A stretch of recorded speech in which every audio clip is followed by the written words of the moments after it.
Halo semuanya, ketemu lagi sama saya Razan. Sekarang saya mau share tentang kerja. Jadi ini mungkin dari pengalaman saya sama dari apa yang saya dengar ya. Jadi untuk kerja di Jepang, ya yang pertama gaji minimalnya itu untuk di Jepang cukup banget lah untuk hidup lah. Jadi nggak ada kayak di Indonesia ya, misalnya gaji minimumnya masih belum bisa untuk hidup atau gimana. Nah kalau di Jepang tuh udah seharusnya sangat amat cukup untuk hidup. Kalau mau ngomongin gimana gimananya si detail gaji dan kawan-kawannya bisa di komen, nanti saya balas. Terus kerjaan itu sendiri, kalau misalnya kita sebagai yang pegawai tetap, biasanya dapat life support juga. Jadi kayak Hokeng itu apa ya, asuransi gitu, asuransi kesehatan, asuransi kerjaan dan kawan-kawan itu semua ditanggung sama si perusahaan. Nggak semua perusahaan kayak, ya semua perusahaan kayak gitu, cuman ada yang kayak suruh ngurus sendiri juga, ada yang emang diurusin sama perusahaan kayak pembiayaan dan kawan-kawannya, tapi biasanya diurusin kalau yang perusahaannya benar.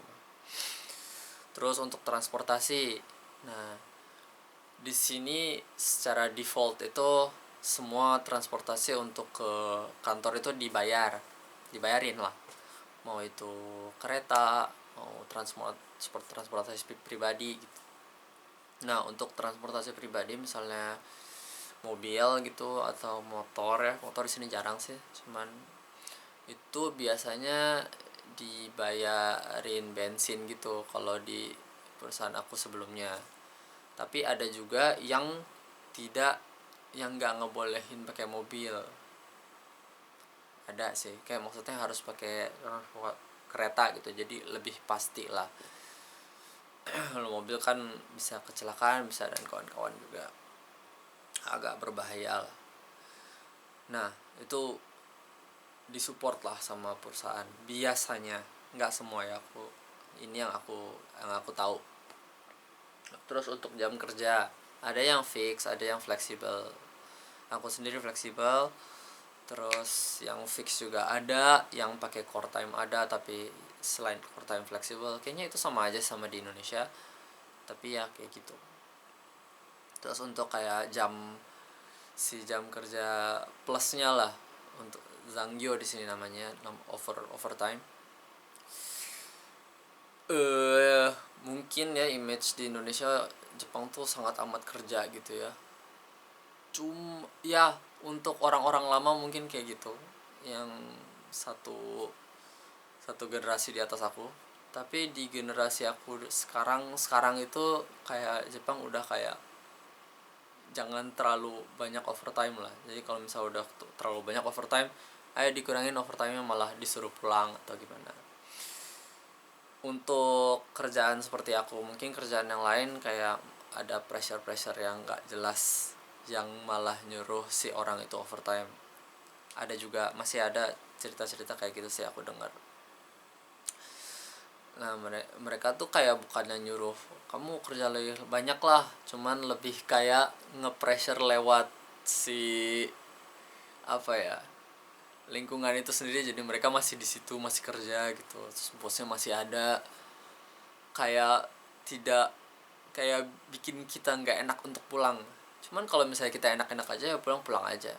Even kalau dimarahin juga mereka nggak bisa ngapa-ngapain juga, maksudnya ya udah itu hak lo juga, hak hak kita juga gitu. Jadi sebenarnya kalau santai-santai aja sih nggak ada masalah sih pulang, asal kerjaan beres kalau kata aku ya. Daripada kita di situ kayak overtime nggak jelas, terus ngapain gitu, apa sih, kayak nungguin sesuatu yang tidak jelas gitu. Kalau nggak ada kerjaan mah udah pulang aja sih kalau kata aku ya. Itu yang aku rasakan dan yang aku tahu. Terus untuk kalau misalnya mau Jepang tuh kayak nggak bisa apa ya, nge cut off orang lah, nggak bisa nyuruh orang berhenti. Lebih kayak menyuruh lewat suasana lah, yang kayak tadi, kayak overtime tadi. Jadi kayak ya lu tuh udah nggak bisa di sini gitu, kamu tuh udah nggak bisa di sini gitu. Terus kayak ada pressure yang tak terlihat, itu yang ngebuat kita ya udah deh kita berhenti aja gitu ya, kayak gitu. Atau membuat kita untuk berhenti gitu loh, jadi jatuhnya bukan memberhentikan. Soalnya kalau memberhentikan gitu apa ya, image perusahaannya juga jadi jelek, which is mereka kan karena kurang orang jadi agak sedikit hati-hati di situ. Dan kita juga dilindungi sama adalah aturan-aturan undang-undang juga ada untuk ngejaga jam kerja juga dan kawan-kawan. Ya, untuk jam kerja juga ada maksimalnya 1 bulan tuh berapa jam gitu. Tapi dengan presiden yang baru kalau nggak salah ditambahin atau gimana gitu, aku lupa, coba bisa dicek lagi. Ya gitu. Terus untuk hubungan antar pegawai, aku kurang tahu ya untuk di perusahaan kayak aku alhamdulillah aku di perusahaan teknologi gitu, jadi kebanyakan teknisi lah, engineer. Kalau engineer gitu kayak lebih masing-masing gitu loh, jadi nggak terlalu ada cekcok antara sesama manusianya. Santai-santai aja sih, kayak asal kerjaan kita beres jadi nyantai. Kalau misalnya manajer atau Egyo itu apa ya, sales lah, itu mungkin ada lah antara orangnya kayak gimana gitu, agak rariweh mungkin ya. Gue juga kurang tahu sih, cuman ya terutama untuk ke customernya. Cuman kalau misalnya di dalam perusahaannya sih aku untuk sekarang belum pernah ngerasa yang kayak nggak enak banget gimana gitu. Jadi fine aja sih, malah aku ngedengerin hubungan antar manusia di Indonesia kayak malesin banget lah. Nggak tahu sih ya, itu yang aku denger. Ya di sini kayak santai-santai aja, lo gue gitu jadinya, asal ya jadi oke aja sih kata aku. Terus kayak tate kanke itu di Jepang tuh kayak dulu itu kayak junior senior tuh kayak kuat banget gitu loh. Cuman alhamdulillahnya aku sendiri nggak pernah merasakan kayak gitu. Jadi karena lo baru, lo jangan sotoy gini gimana gitu. Jadi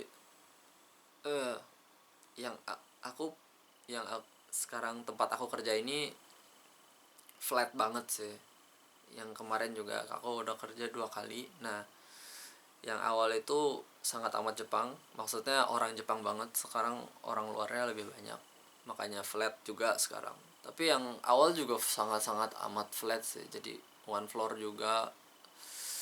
Terus nggak terlalu, karena gue manajer, lo harus dengerin kata gue, itu lebih sangat apa ya, sonco tuh apa sonco tuh bahasa Jepang, menghargai satu sama lain lah. Jadi ya enak sih alhamdulillahnya. Banyak juga sih yang aku dengar masih ada kayak gitunya, terutama kalau misalnya di kerja di pabrik gitu ya, itu masih banyak yang kayak gue senior, lo tau apa gitu. Nah itu hati-hati aja. Cuman even kalau misalnya kayak gitu ya dibicarakan aja sama yang lebih di atasnya dia kalau bisa, jangan sama dianya awalnya ya. Ya, yang itu yang ya opini dari aku. Oke, terus di kerja tuh apa yang aku pernah dengar, kalau di Jepang tuh kalau kerja itu, kalau bobo itu dimaafkan. Cuman kayaknya nggak gitu juga.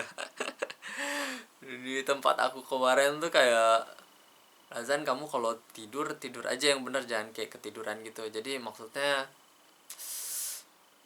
kayak dimaafkan, nggak sampai segitunya dimaafkan. Ini kayak terutama kalau yang fleksibel gitu, ya udah kalau mau bobo ya ambil jam itu sebagai jam istirahat gitu, jadi jatuhnya. Jadi bukan yang kamu bobo di jam kerja, jadi kamu bobo untuk kerja lebih efektif lagi gitu jatuhnya. Jadi ya gitulah di tempat aku ya.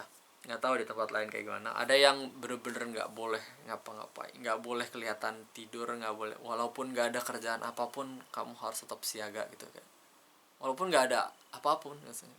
Kerjaan nggak ada, emergency nggak ada, apa-apa nggak ada gitu, tapi nggak boleh tidur juga. Itu masih banyak juga mungkin tempat yang kayak gitu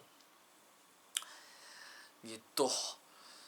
Terus iya gitu. Terus untuk yang transportasi tadi, kalau misalnya kita telat gara-gara transportasi umum, di sini tuh kalau misalnya yang nggak fleksibel ya jamnya itu, yang harus masuk banget, nah di sini bisa minta kayak surat keterangan gitu. Kalau misalnya keretanya telat atau bus telat atau gimana, kita bisa minta surat keterangan kalau mereka telat, jadi bisa dimaafkan untuk itu.